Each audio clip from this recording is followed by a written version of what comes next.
Hi, I'm Mark Stewart, prep editor of the Milwaukee Journal-Sentinel, and welcome to another edition of Preps Plus Extra. Joining me, you know his name, J.R. Radcliffe, sports editor, and now newspapers. How's it going this week? Going great. We had a huge matchup with Brookfield Central and Germantown about a week ago now, boys basketball. It lived up to the hype. It was an excellent game, ended up being a 10-point spread. But that was pretty much down to the wire between the two schools. And Brookfield Central pulls the upset, snaps Germantown's 69-game winning streak. It was about as big an event as we've had in prep basketball during the regular season in some time. Yeah, it was, like I say, all the cameras were there. I get there, at halftime of the JV game and the place is almost full. Right. And, you look at these JV guys and they're probably thinking, geez, I've never played in front of this many people before. And even that was a good game. But congratulations to both teams, really. One, Germantown, phenomenal run. It's hard for teams to go undefeated through an entire season, much less, keep it going for 2.5 years like they did. And obviously, Brookfield Central, it took a great effort to beat Germantown, and they came out and did that. So, I guess, as we move forward, since that was obviously one of the huge storylines of the year. But any closing thoughts on, that game, Germantown? I think what makes the streak so spectacular to me is the number of great teams that Germantown went out and played. They really loaded up their schedule. They weren't hiding from anybody. The North Shore was, like a lot of conferences, a little top-heavy. There's maybe 2 or 3 teams that really could give them a game, and then sort of a bottom tier in that conference. Like I said, that's pretty common, at least in this part of the state. So they went out and they found the best competition they could find. I think coming into the year, 16 of their wins had come against conference champions. So they'd gone out and gotten the best competition possible. So this was not 69 easy games with maybe a couple tough ones in there. This was a legitimate stretch, and only 2 of them had been decided by one possession going into that Brookfield Central game. So that's really what's amazing to me about it. And then I look at, from the Brookfield Central point of view, impressive that they were able to be the more physical team. And we talked about their 1-3-1 zone and what makes them a good squad. And what a performance by their big man, Elijah Goodman. 19 points, 20 rebounds. We've known for a couple years now he's one of the best rebounders in the area, if not the best, and he really showed it. Came up with huge boards late in the game off of a couple missed free throws that really allowed Brookfield Central to seal that game. Yeah, and this was one of those games really where you can't live in the past and teams change from year to year. But, the difference of having that big guy that Germantown used to be able to rely on, really makes their defense better, and obviously, helps them on the boards. And, Brookfield Central, really has more, we'll see down the road who ends up being the better team in terms of postseason and stuff. But in terms of pieces, they got size, they got guards, whereas Germantown, they've got some size, but maybe not as much as Brook Central, and I think that that was a huge factor in that game there. I'd be interested to hear what coaches have to say about the idea of having a go-to person. I think we can look at Lamonte Bearden as probably the best player talent-wise on Germantown, but they're fairly balanced. We don't really have a guy like a Luke Fisher last year, like a Zach Showalter the year before, that they could really go to. Brookfield Central has that with Riley LaChance. Again, I want to see what coaches have to say about that. Is it better to have that when you get into these big games, that you know who that person's going to be to take all the big shots, or is it better to be balanced and have all the different options? I don't know what the best route would be. Yeah. Now, on that note, as far as Lamonte Bearden goes, I think in that loss, to slightly disagree with you a little bit, just for friction out there.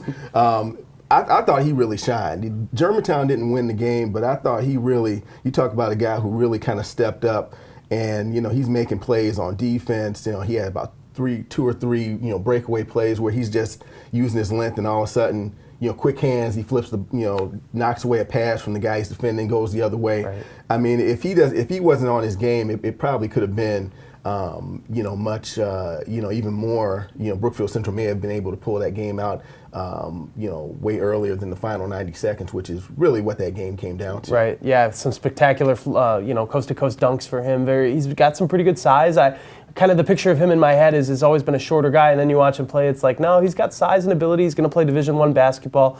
He's really blossomed the last couple of years at Germantown. Yeah. Now we're going to shift. We're still talking North Shore hoops here, but another team in the North Shore that we need to watch is Homestead. Homestead last week knocked off Whitefish Bay, and here's what Coach Kevin McKenna and Senior Seth Cooley had to say about the win. We got a game on Tuesday against Wisconsin Lutheran, and then we got Port Washington next week, and those are our next two games. We just got to make sure that we stay focused on the prize, and the prize is the next game, the next play, the next quarter. The conference race is huge. Obviously, this was a big game because if we would have lost, it would have been us, Bay, and Germantown. But this is big because now it's pretty much just us and Germantown for the conference championship.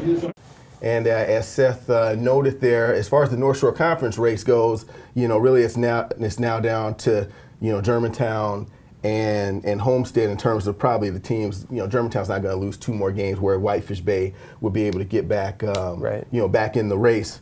But your thoughts on, we were talking off camera, and you had some interesting thoughts about Homestead. Yeah, that win was really important for Homestead. The first time they met Whitefish Bay, it went to overtime. It was a very low-scoring game. Whitefish Bay was missing a couple pretty key players, so it kind of seemed like, and Bay's profile has been rising over the course of the season. It seemed like Bay would be the team to beat in this matchup, and Homestead came out and beat them by even more than they did the first time around, more convincingly. So I think Homestead, they're 11-1 right now with one pretty well-contested loss to Germantown. So they really are one of the best teams in the area. We're talking suburban teams. I think they're number 3 right behind Brookfield Central and Germantown. Obviously, there's Wisco out there and a couple great teams in the city conference, King and Riverside. But Homestead's profile has really elevated to the point that they can be considered an elite team. We talked about balanced teams. It doesn't get more balanced than Homestead. They got a lot of guys who can put the ball in the basket, and they've found a lot of success this season. A great team, and it will be a good race in the North Shore.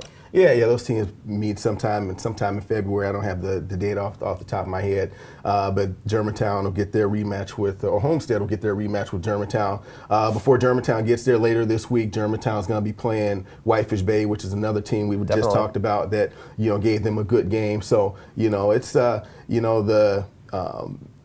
season goes on.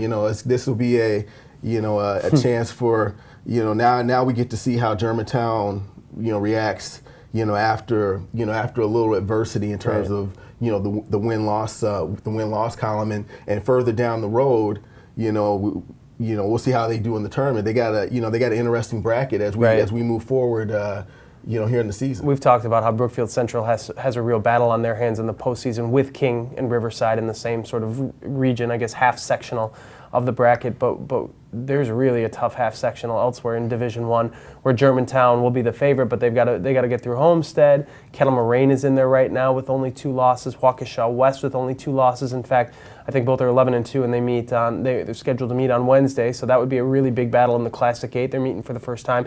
Arrowhead, who always gets better by the end of the year. I think there's only one team right now with a losing record in that group of 9, and that's only to get to the sectional final. Only one of those teams gets to the sectional final, and then they have to play somebody from, say, De Pere or a pretty good team from the Green Bay area in the Fox River Classic Conference. So it's really going to be a tough road for whoever comes out of that one. Somebody's going to be really battle tested. Yeah, and we talked about Kettle Moraine last week. They're still a team that really intrigues me. They beat Arrowhead last week. I thought that was a huge step in definitely in their quest to get the Classic 8 title. As you know, that they got a big game against Waukesha West on the road this week. So these are going to be telling.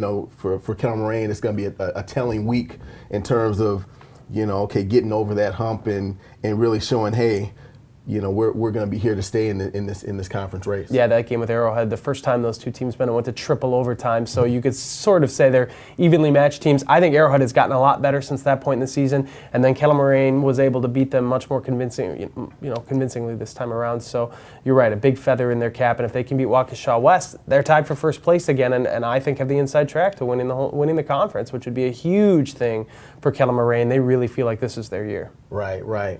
Well, that's it. These are interesting times for basketball in the area. It's only getting better. February's coming up soon, and that's crunch time for high school hoops. But that's going to wrap it up for this edition of Preps Plus Extra. For more Preps Plus action, be sure to watch me and Lance Allen every Sunday night on TMJ4. Take care.